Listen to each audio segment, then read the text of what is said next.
A little bit about me. Well, I suppose I'm a fairly average Australian. First and foremost, I'm a sister. Brave, frightened.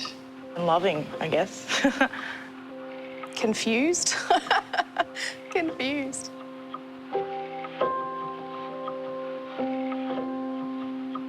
I went from being confused as a young person to being an angry teenager. And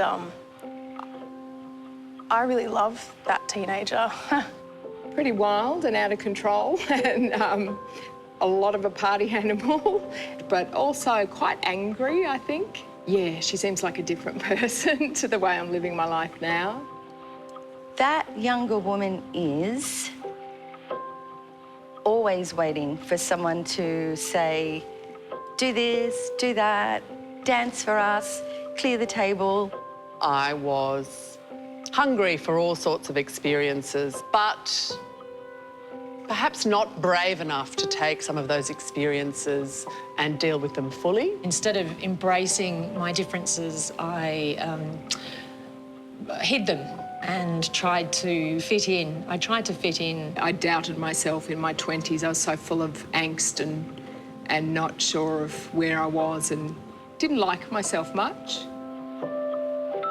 I was very, very, very timid, very quiet, very shy.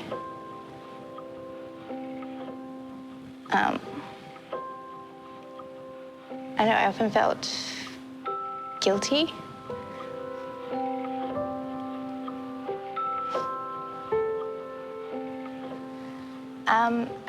Yeah, I think when you feel like you should be a certain person and you fall short of that, particularly like as a young woman, you can feel really guilty.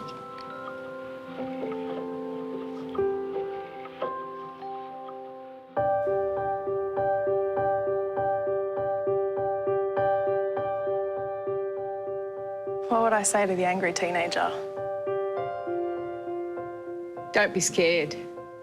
It's going to be okay. It makes me quite weepy thinking about it. Yeah, don't worry what other people think of you. I would say to her, you're awesome, and don't forget that you're awesome, because I think I didn't have enough people telling me I was awesome. I'd just say don't get too carried away with yourself, girlfriend. Just take it easy. People love ballsy people. Like, if you just go for what you want, usually people respect that, I think. And I wish I'd known that a lot earlier. I just think you've got to be really true to yourself and never get yourself put into a position where you're trying to be someone you're not. I should listen to the voice in the back of my head a lot more than I do. But then I always end up being like, well, I told you so and you should have listened.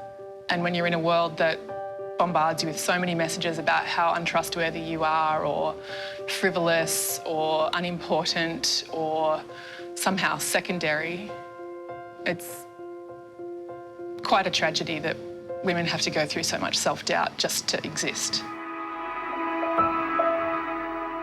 The most useful things that any woman can have, I think, are a circle of people who understand you and value you, who can say to you, you're being ridiculous. Of course you could do that. What do you mean that wasn't good enough? Yes, it was. Sometimes you can do something that you think, oh, wow, pat yourself on the back or give yourself a cuddle, you know, because maybe you're the only one there that can do that. Yeah, I think we need to have more dialogue.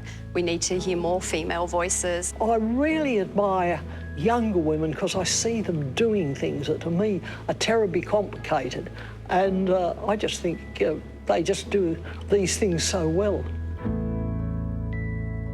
I think one of the cool things about being a woman is that you have other women to kind of remind you of the fact that you should, like, listen to yourself and that your ideas are good and they're valid and they're worth exploring, if nothing else.